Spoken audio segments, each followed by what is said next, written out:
ആരെ ചേട്ടാ വിളിക്കുന്നത്? ഏയ് ഫ്രണ്ട് വിളിച്ചതാ. എടാ നിനക്ക് പൈസ വന്നിട്ടുണ്ടെങ്കിലേ തിരിച്ചു അങ്ങനെ അറിയാം.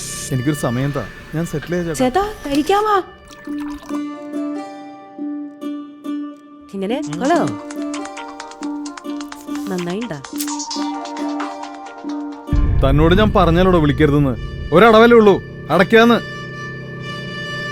അച്ചു വേഗം ആയിക്കോട്ടെ, സമയായി. പോട്ടെ, ഞാൻ വരാട്ടാ.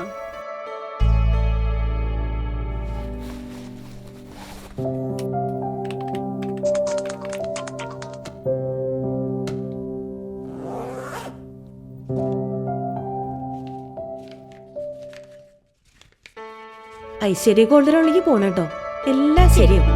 Aishwarya gold loan, Thrissur, opposite Adam Bazar and Palakkal.